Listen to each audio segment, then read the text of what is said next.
is Mavic Air 2. You may have some questions, like... So what's different? Well, let's start with the larger sensor. There's a lot more pixels, 48 megapixels to be exact, which means you can do this. And then shoot a hyperlapse in 8K. With Smart Photo, every shot is a masterpiece. Yeah, but photos aren't really my thing. Don't worry. We've got you covered. It also does 4K 60p video. You can also slow things down. Wait-o.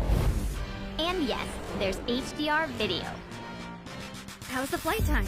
It's fantastic. You're looking at up to 34 minutes in the air, a new record for the Mavic series.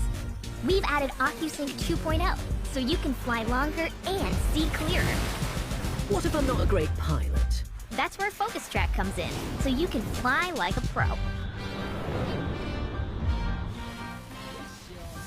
Or just press a button.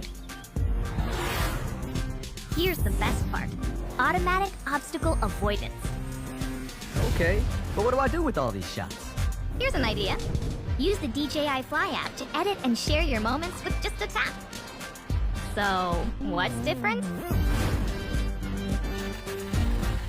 A whole lot.